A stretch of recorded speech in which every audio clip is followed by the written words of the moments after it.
levy announce drum so levy said ye binom freno 1 Ghana cedi ya NDC aban ba ye wo de beto fa ngoniema so se eka mene wo jahmode ne atena ye no nti Ghana fo ntua no nkakra said ye be ya wo mo beboaboa no na wo de ahye kani nyina free ho ehho amane na wo de kwato Ghana mrahye bedafie na minority kofa by fo ya na wo mu guso ebo aban ni tuja se free bra wo de 1 Ghana cedi petroleum levy eto fa ngoniema so nyina chi no obi amebu nkonta fedum soft guso ya ekoso my Ghana mu da de be chi ade be san ye dundum nkane eno na kan Dr. Kasela to forcia watutu mirika akomra sebedafie na wakwakyerekye kwan a won mafa so edi 1 Ghana cedi dum so levy no edi dwuma ewo oman.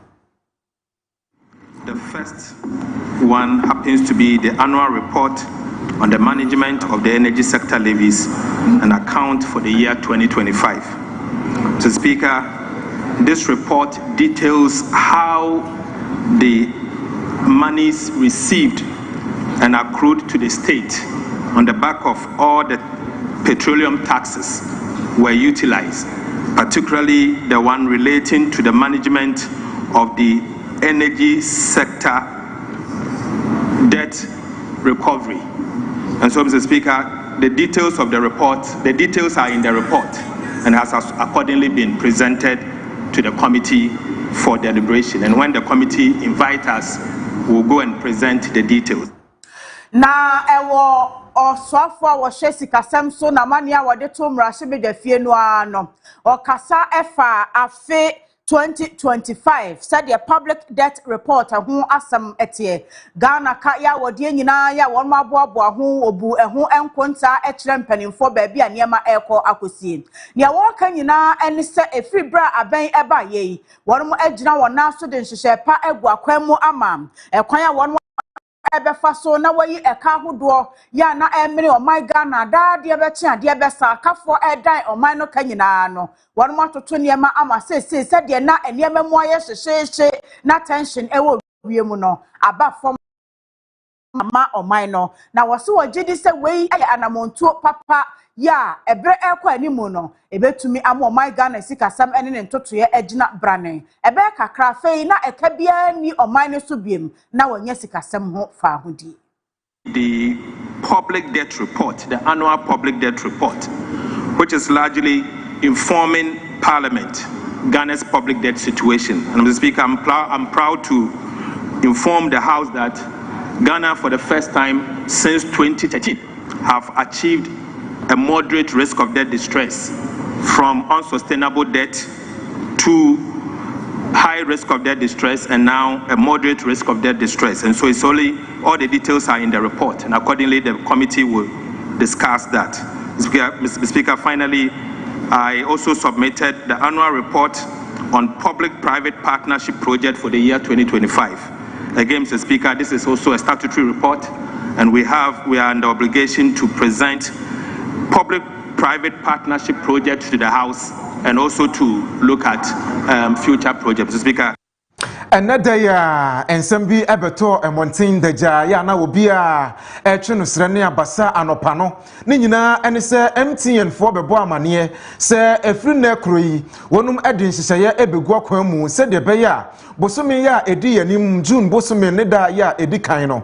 Obefrasia na wa was sikabia wa umomo account to nimu. Now pesa o sende na ekoto o bank account to mu said the beya bet me a cab account to nimu. Now the aye savings no sika bia da wo be sende e de free wo phone so momo no mu no e de akọ bank no wonum e de si ho 0.75% e na wonum e de ebesi ho na wonum e kape ye e de si 5 cedis se sika bia ya wo be sende no ni nyina e wo se wonum etimitie na no e na ebra o my Ghana fotosanfo be pie mu wo mrahye bedwafie na wo de nsem beto dwa no e na edom kuma ya wonum e wo mrahye bedwafie wonum ba no dani Honorable Alexander Afenyo Kense wose hwe se wabade a ene mamemfo wei entwa mu ni nyina ene sen e levy a ya ban kofa ba ye na mose mu hu bi da na eso bi ma wo my Ghana mu na ne enioma hodo a moka edefo aho ne nsensem a moka edefo aho no na enye ketwa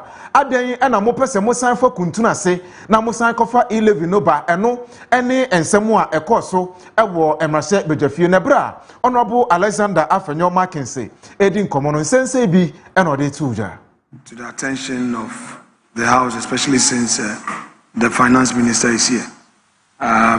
This announcement by Bank of Ghana of charging 0.75% when somebody transfers money from his bank account into his mobile money wallet.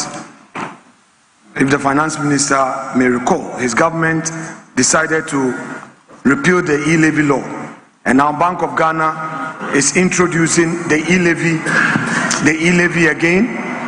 Minority leader, I recognize. That's why, Mr. Speaker, because the Finance Minister is here, and now they make an announcement that they have suspended it for. You see, Minority Leader, with all due respect, when we operate within the rules, problems of this nature will not happen. Zero. Yeah, Mr. Speaker, with respect.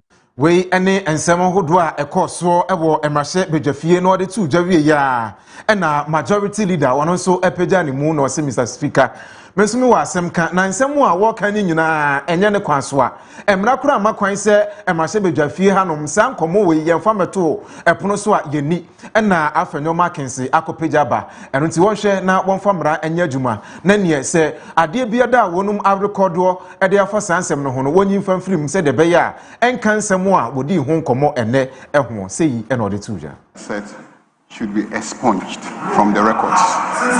Mr. Speaker, this kind of lawlessness cannot be accepted. Not especially from a leader. Please, let's get serious. No, let's get serious. Let's get serious, please. Don't let us start this meeting on this note. We've been in this house. You have just come. But those of you who have been in this house, for God's sake, after votes and proceedings, is the first thing to get up and be asking questions to the Finance Minister. Is that the first thing to do? It's not even because, listen carefully, the Finance Minister is actually pleading with me to allow him to get up and respond to him. But I'm saying that cannot be accepted as a practice of this house.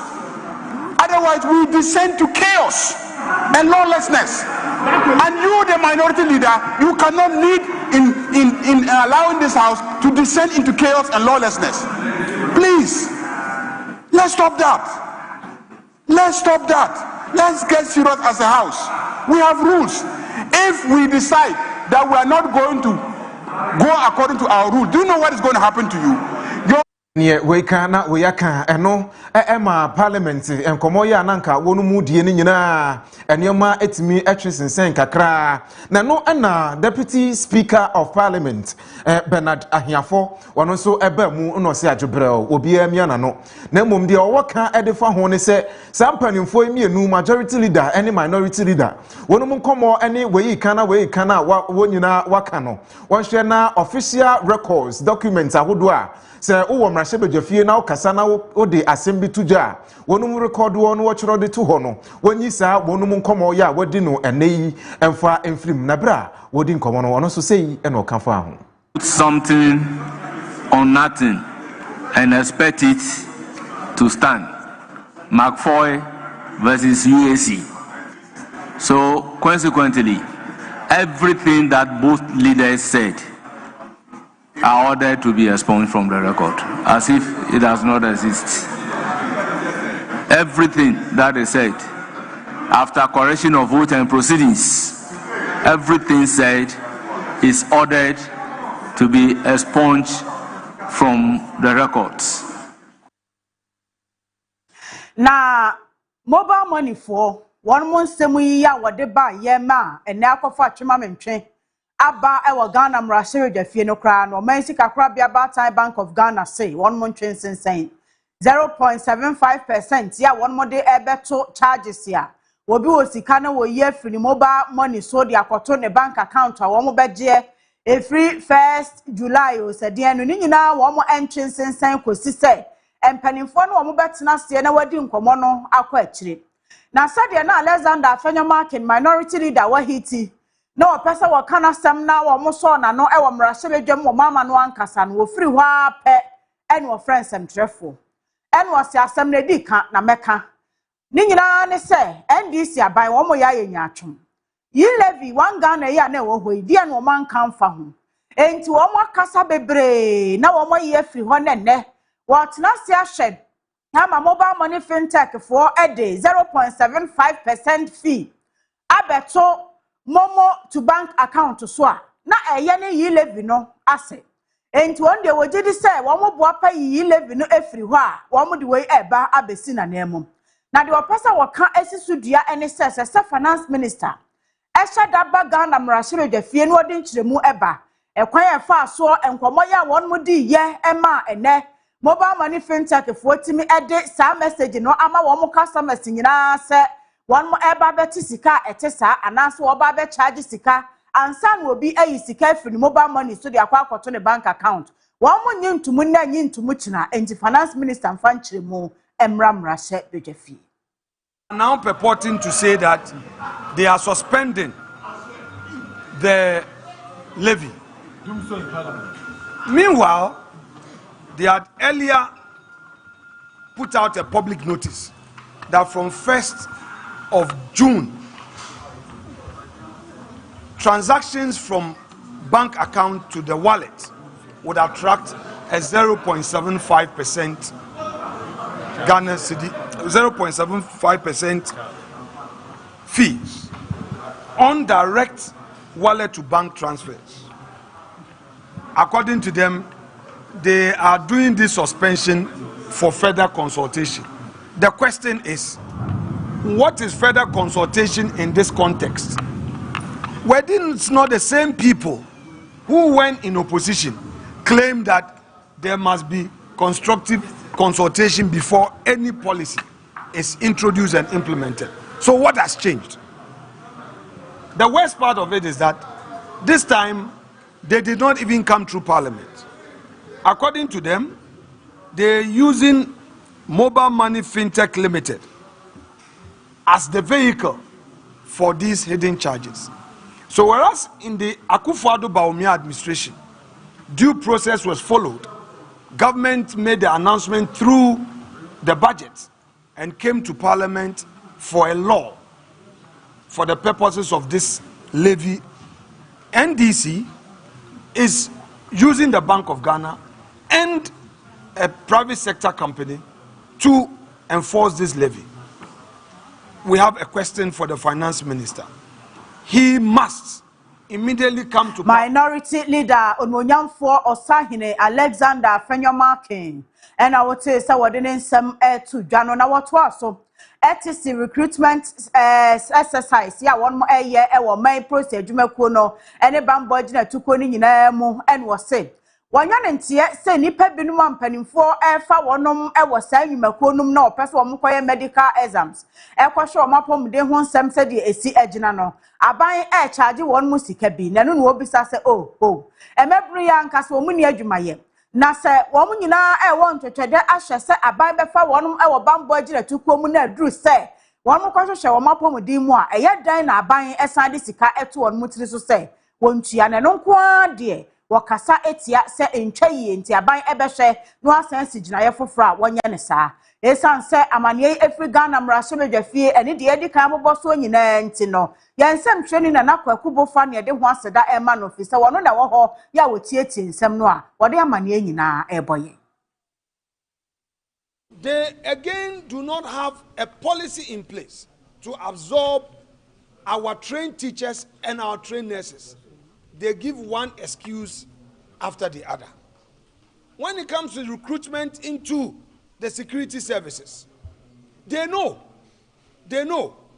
that per their own budget, they can only contain 5,000 recruits. Yet they sold forms to hundreds of thousands of people, and even the 200,000 that qualified for medicals, that they are taking their money, that these student Ruby recruits will be charged for medicals after going through difficult time in this AI, so-called AI aptitude test, they know that the monies that they will be charging, these innocent, unemployed Ghanaian youth will not get their jobs.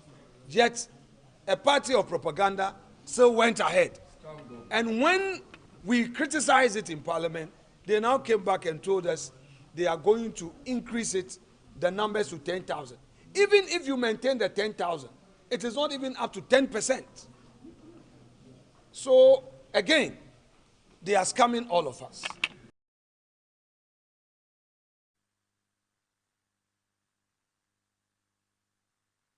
May I say, oh my Ghana mu hanom se obepie hanom a enipa titiri pa ya wonum filie enije ewo wonum akwan mu na eba amanyosem se yento aba na yenyi mpanyimfo ma wonum eni party ya wo my Ghana mu no woni yanimu a wo fili pa eye delegate fo ene obekom mu no ebere beso na se ye beto aba na yeyi primaries yeyi mpanyimfo ya wonum bekuta franka ede ama amanyoku ahodo a eye delegate fo na filie na wonum sika hodo ene enioma hodo a wonsaka edi free mu no eno nam so bi ama Ghana this year ya wonum eye mpanimfo pa wonum ede enkrata bi akopie mu ewo court Supreme Court ni nyina ene sen wo mo se eni kwan se de my Ghana amamra Constitution 1992 esie no wo se obi a etimi enya fahodie ewo abatuo mu na obi biada a odom amanyeko no otimi eto aba ewo my Ghana mu eno nti wonte ase se adenti na yeyi nipakuo bi na yefre wo mu delegate na wo mu a na wokọ abatuo so a otimi eto aba no na wode ema obi a wo medi party no animu se ye NPP ye NDC ana CPP ene amanyeko ahodo a eka ho eyade a eha adwen eno nti wonum de wo susu se ye ntretrem se de beya obi a ya wo gina yie ewo party ni mu no ebetumi aboa na yetimi ato aba ne bi na mpanimfo emiensa eye Professor Kwabena Frempong Boatin ena Dr. Nyaho Tamaklo ene Dr. Christine Amwako wonum ene desa ensemu yi ekodan Supreme Court na Supreme Court wonum de ensem ne kodan Supreme Court wa ena my Ghana Attorney General na bedi akire wonum ede enkrata ya watintim ene page no 19 pages ena wonum so ede akotai sa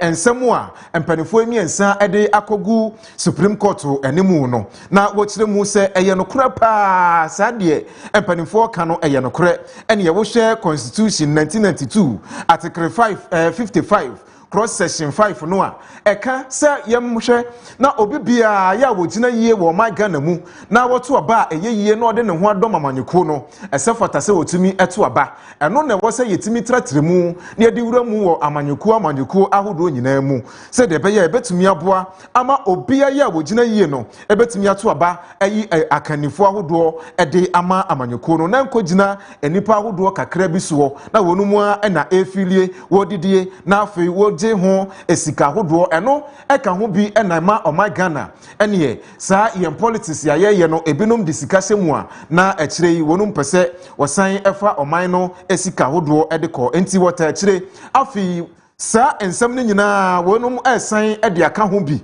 se wo hye ede ato electoral commission so se wonum nhye na se sa Supreme Court ede sa ensem no eba electoral commission so enhwe se obeboa na wode ade djuma aba amanyoko ahodo nyina wonfanya enhye enfama wonum na wansesem ewo wabato nkrata ahodo ne nseseyede a wasesede afa abato ho ewo wonum party ne mu se de beya ebeboa na Ghana enya so mfaso timamufo nyina ene party manyina obi biada enso etimi enya akwanya na wakire na adwen na yehu nipa kanya obetimi aboa edi my Ghana anymore.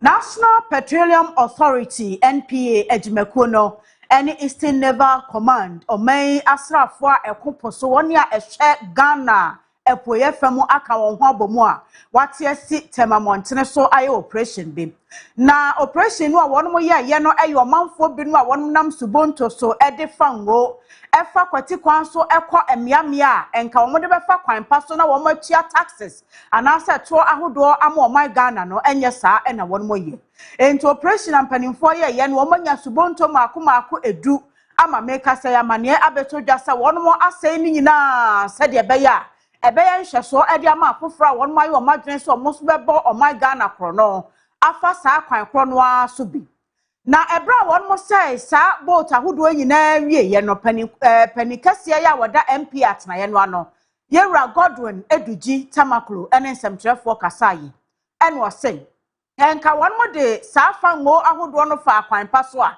sika nka Ghana benya free mu na nyasam ketwa na wonim die nti a nipa bi te hwa na adwembone aba won mo tirim no abopɔ se obeye adwuma amoman no aboka wa bra won mo fa kwati kwan so atu anamon se de beya won mo entua to enti se ye ya won mo ahye sa subonto edu no nyina no eye nhweso denden pa e de ama afofra wo akire na won mo bosa epoboni ni bi afei won mo atu anamon ati se ye se de beya obebo Ghana temamufo a won mo tofa ngo ho ban afri unadulterated fuel chese ebia na obi ede ne nsa aka fango no etoda won mo ekotwe fango ni wie kura na won mafrafrem enti obi to ede kogu ni hyen mu etade wo haw eba enti bambo we nyina enti na won mo ensa kan subonto no a won mo ahye no so de beya afoforo enye bi Commodore Solomon Labi pointed out earlier, the National Petroleum Authority has been collaborating with our security agencies, particularly the Navy, to help us curb, minimize the incidence of illegal petroleum activities on our water bodies. Like I pointed out, 15th of May, last 2 weeks, we were in Secondary Naval Base on a similar exercise.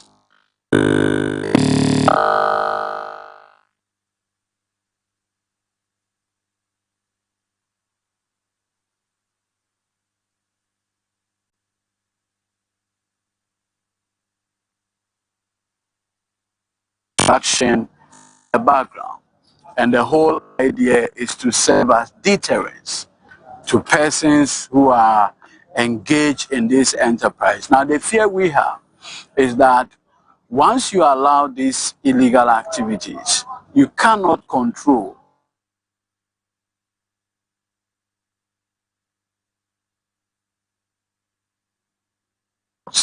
Yera Eduji Tamaklo ekasawie ye no ena flag officer ya wono na Eastern Naval Command o hye won mo so Commodore Solomon Esiedu Labi wono so kasa ye ene ode kokobo ema woni a wono mo efa kwati kwan so de fango efa subonto na ne tema fishing harbor wo mo de namu a na wo kofi se kwa ena wo mo se subonto du ni nyina na wo mo kohwe ye no wo se wo mo nya hwe ye papa fi se Eastern Naval Command no gusua etu won mo so sasa de beya obeyi won mo nyina free ho ama omen won mo fango atena ye ne adwumadie etumi afa ne ntuma pa efra na esanse won mo so ene hwe eposo bambo nti won mo nya wo madwene so obetoto bambo asokra amani pete sa akoso a edi abonefosem enti ene ya won mo atumi akire bie ne wasai subonto no saa no mba mo mani ada ho na fi sa bre ekro no won mo ayire won ba mpo mu yie se de beya nipa bonefo bia entimi emfa kwati kwaso entu anamo a ebi akoso no ebi. I would like to express our sincere appreciation to the National Petroleum Authority for the collaboration that has brought us thus far. Without that collaboration, we couldn't have, undertaken this endeavor. They played a huge role in ensuring that these illegal canoes were destroyed. And then going forward, I promise that the Navy will continue to push harder. We will not so it is very important that this thing is stamped as hard as possible so that nobody will ever think of doing the same anywhere on the coast of Ghana. Thank you so much. And thank you so much. 10 canoes, 3 of them were dindis. The dindis were the ones that have been specially made to carry illegal fuel, and there were other smaller ones which we enumerated. Some were used for drugs, which our special boat squadron intercepted at Adan. So that one is a smaller one. And some too, they were arrested here in this harbor whilst they were undertaking siphoning of illegal fuel from one canoe to another. So those are not very big, those are smaller canoes. So the bigger canoes are 3 canoes and then 7 smaller canoes, which... Yentua so awo UK abrochimemu na Her Excellency Saba Zita Benson oye Ghana ban anamusini awo United Kingdom ene Ireland. Na no na wode ato adehia ya wonum ye Ghana fo na wo United Kingdom ene Ireland nyina animu se kwasiada ya edi yanim ya Ghana mampanin John Dramani Mahama de nanim onyam beba bepiemu ewo honom eno nti obi a enye krado na wonsiesie ne ho se de be ya wobetumi ene wonum abehia wo mudia no asie wode tuja echire mu se enhyiamu no ebekoso ewo Dominican Center ebra nongo nonan abo ekosi nongoche anwumere eno ena mampani ene wonum behira UK time ena wonum ede eto so eno nti wei oye Ghana ni na wo UK enye wo ho te se Ghana time nti no mampani ne beba nonan nti wo de nonum na obeduru ho dabi mampani duru ho a na nkomo no wonum ede ahyehye so eno nti se wo asembia ka wo amanone na wo hwe se de Ghana mamuo ekoso na se wani je ho ana wani nye ho a ni nyina wo betumi aba enhyiamude na se se de be ya wo betumi ene mampanin atimi atwetwe nkomo na wabusa wasem na wonum so atimi ayiwa no na no wo ka se obi a enhwe na on register woni a wobeba no wanyi obi a hwe na mum sese utimi register na yehu se enipa hodo sei na eba nti se ye kwa nkonya na ye de wode aka ho ebra mame Saba edi nkomo no nsem sei bi na ode tuja. Before I take my seat, I want to announce that next week, exactly today, at 4 p.m., His Excellency the President will be in town.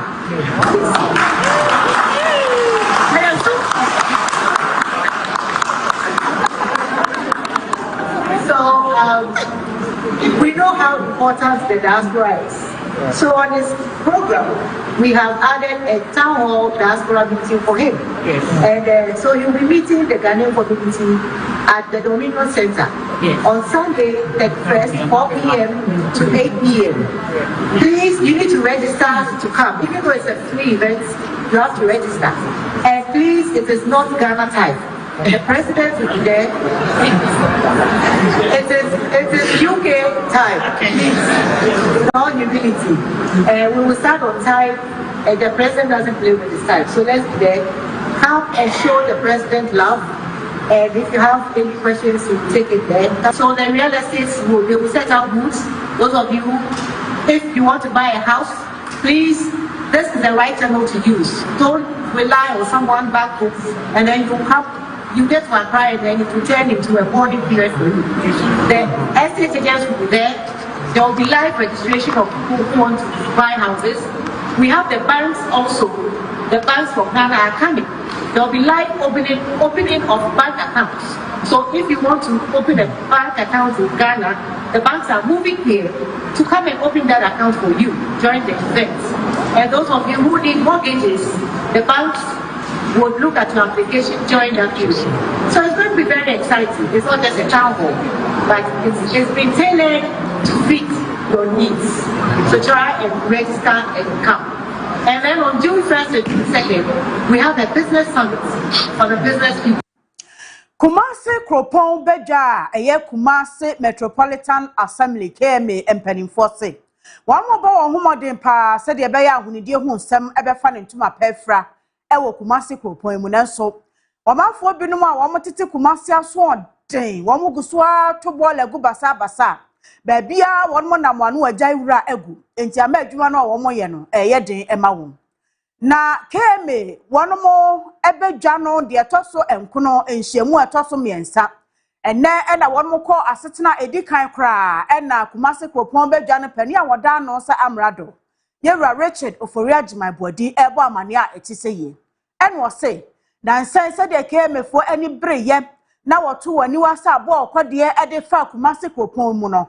Emma won saka nipa mako aduonu nsia 26 ya won mo nam kwati kwan so to ball agu basa wa bra emra emma ho kwan emfa ho ene da royal mpanimfo ebo ya dia fa ahonidie ho nsem ho na wode wo nyina kopie mu Obrempong Assembly District Court na kwadu a wode tentam wonom no na ekọ animu ebinum ewo ho a wo ma wo 100 kosi 120 penalty units eno no say yesika and wode to ontire so se wo charge wo na wo fine wo mo a 1200 1440 ena sa ni pa nyina echi aye wani a wanya won mo de antwia no so ebinum so ekomu kakra e ma ne ye asotwen na ne nyina nkamfo ano ye Richard Ofori Ajima Buadi se won mo ebekoso a abom pempe wo Kumasi Kropon mu na won mo ayere won mo tamu e wo bambo ho nsem mu ema won ma ho nidie e ho hyehye a ode agu akwan mu no manfo e de so saa pepepe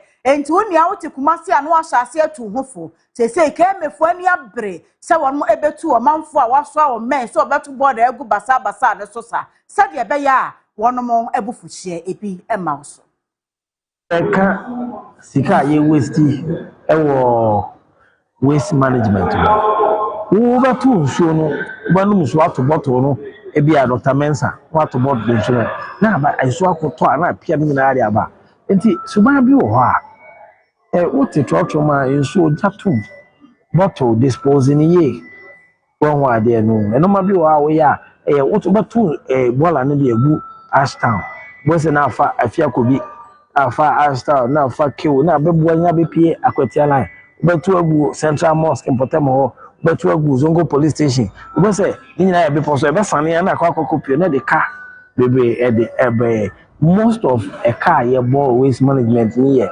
enipa ye suba mboni a ye de te economy na ho wa no bia za afa e kania adum ewo Sofolan interchange no so sike a me de koto bo bi na me de akwa kutu ruwa ya because ruwa ne de ye nya hu ni sa ye hu hwea enye ye. The question you ask is that name is first cabio and we hear Masada Baba so can ya the amount.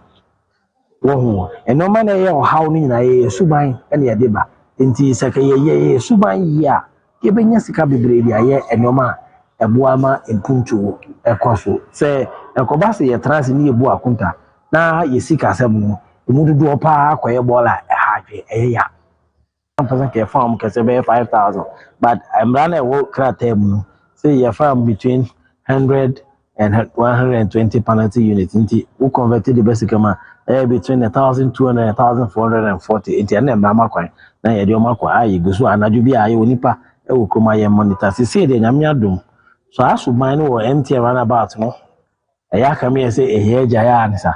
Na children hospital hodi na KMA presiding member Monyamfo Patrick Kwame Frimpong na wono so ekasa ye en wo say assembly members no said ye ebreso se won mo ekotena se no mo ye official meetings o mo ye late no enye won mo ye mpanimfo nti ese wo kan no otwi wo manim no osesa efri sa asuma bone no ho wo se asetera won mo ekọ no ohia ahofama esesa assembly member wo ma ho ebọhye na abre bia mpanimfo be friendship mu no wo kọ ne ntempa so na mo kwotena se adwendwene Kumasi Kropon ne mpuntuo ene ne nkankro ho na won ma mfiri sa abre ya anya ahofama amfa ma wo mu nhye mu ahodo ya won mo ekọ a ede wo ha ebeba fi se won mo de ahofama ewra mu no eboa pa ema entoto ya won mo kwaya ne adwene a wo kofa ede afa Kumasi Kropon ne mpuntuo ene ne nchechire hu nyina no etime kwa wano nto obesere de di kan lateness no wo mu nyimfiri ho wonia wo beba no abantam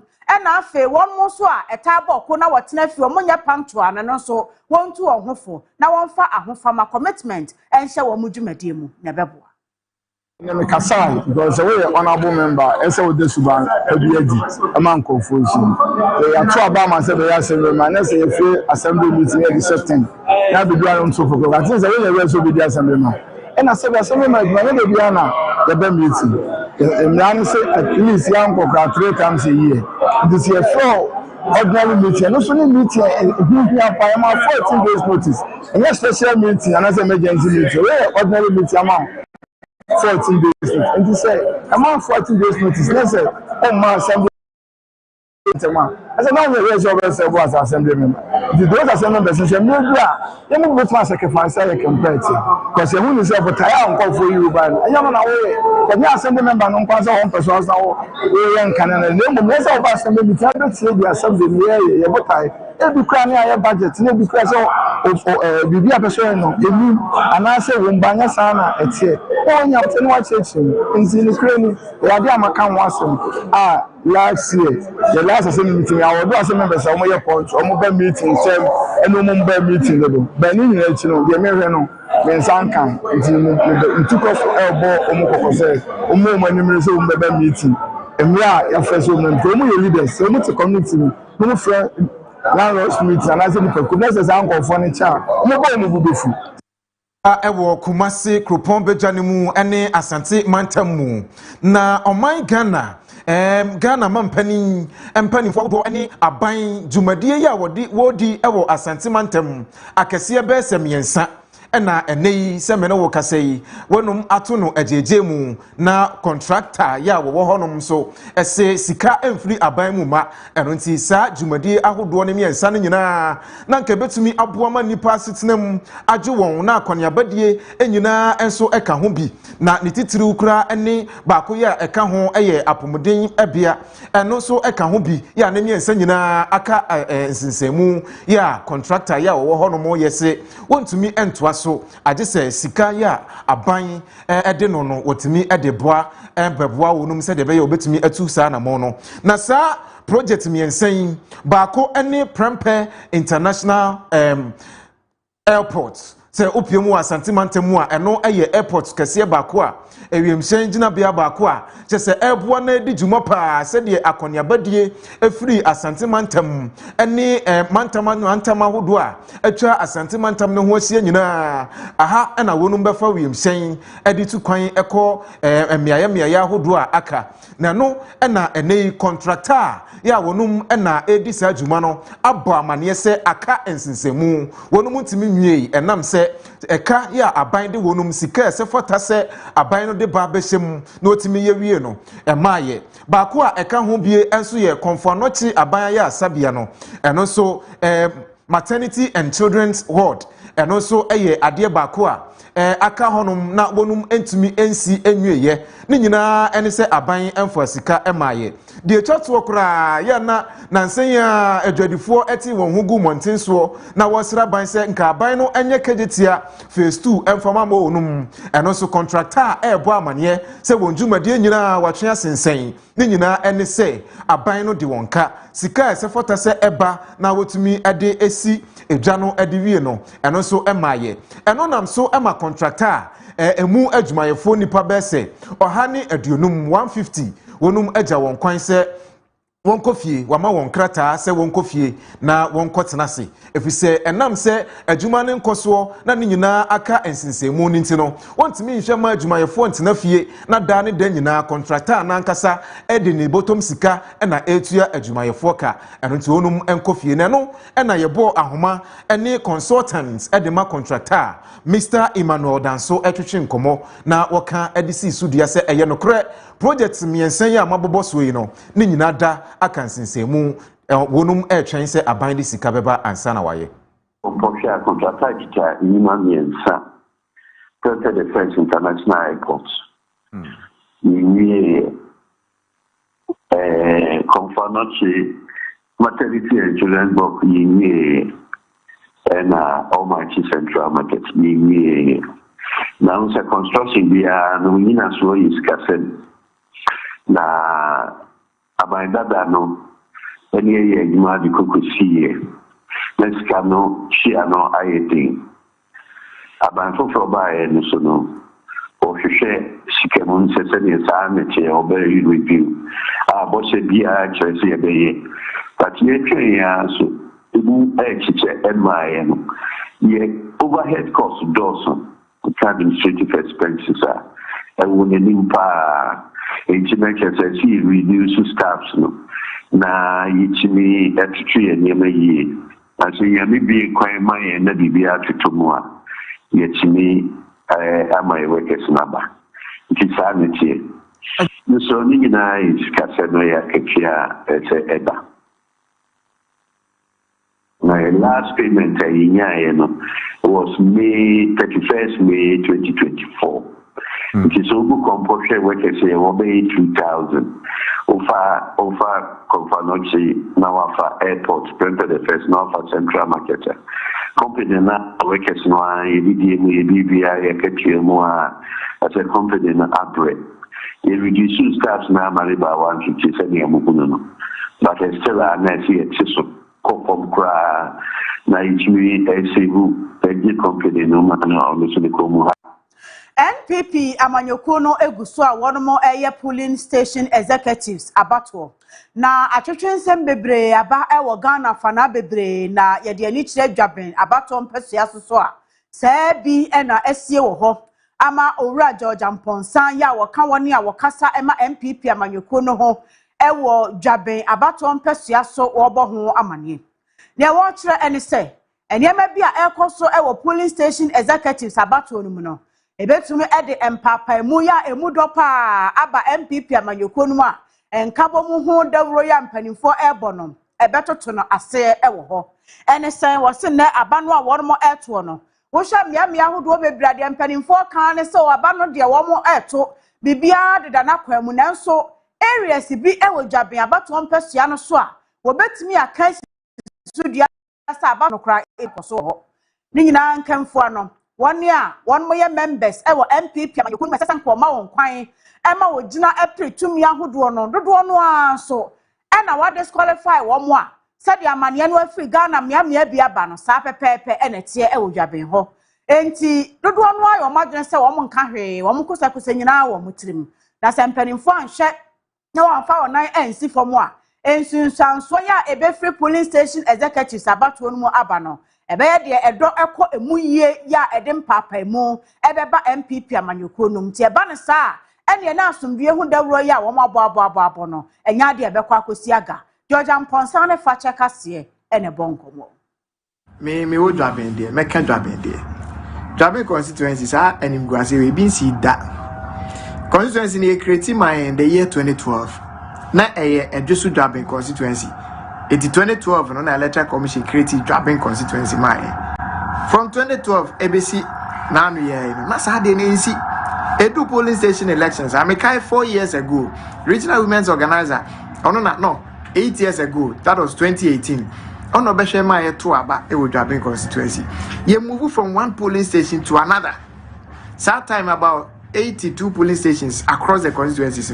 You call baby akoto aba. It's me to be 2 days, it be 3 days. Then and Nadia, young call round to see a cotuaba.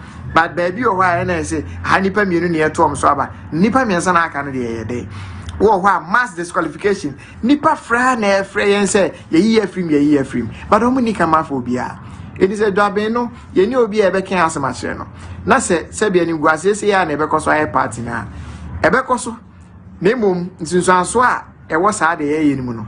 Ebeba. Nana na make us a bar. More be my job in maybe say.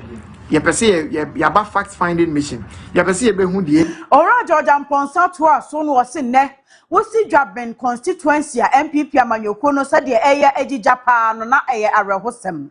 If we said Dwaben edi akwotene power MPP amanyokono abakosemo ya presidential candidate kura wodi kan wo MPP mo Dwaben fo na bo won homoden aya ya ema nipa ne ho no ofiri eba ye eno nti sene Dwaben constituency MPP amanyokono ntwa wo mani emehye ne ma ekoso na executives omo ho no eye wo mo ne ma sare biara na de mpapa mu ati say eba eye wo hawo wasi ebinom boapa e wo constituency ho a asa aba no a won mo epeso omo to party num no wagi agina mu kire ben say wo bema no akọ e de ama candidate binom na afoforo binom ayi wo mo sinchen eba ne sa eye nim guase e de ma MPP amanyokono e wo Dwaben abato mbesua no so bina Ekwanya polling station elections.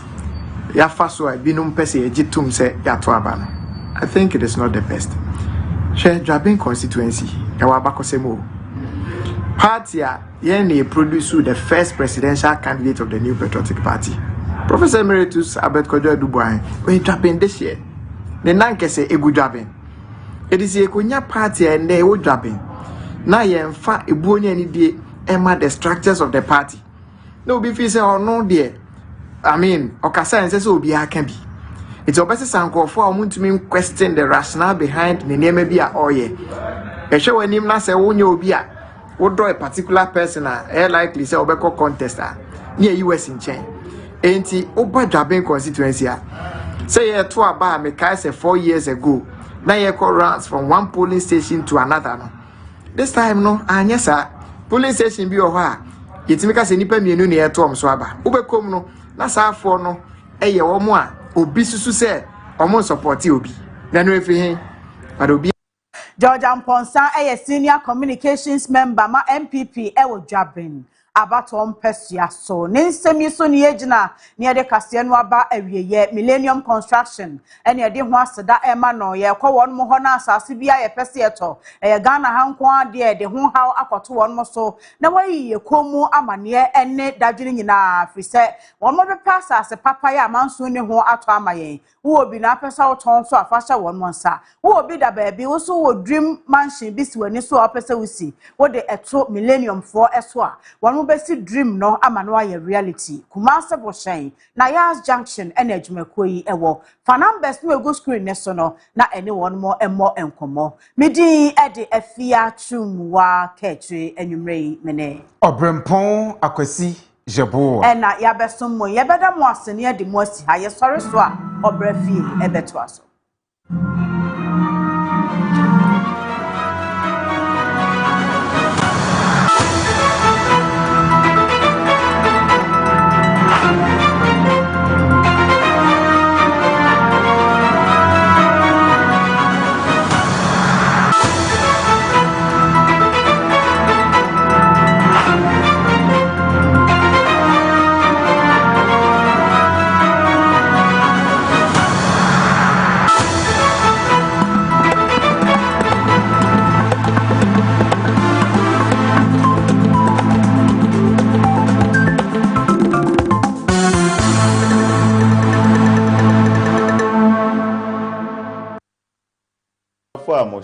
Medin the Dr. PK Usa Meda Grace Phyto Clinic and Medical Diagnosis Solution, Yewo Kumasa Report Highways and Accra, so Yewo Kwabinyata Station.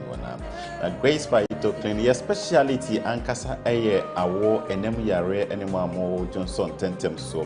Intimaja Sauti means a more than 1 year, 2 years since I won him back. Mestre Semumi Luna, Mobile Grace Phyto Clinic, Nayasha Abuamo.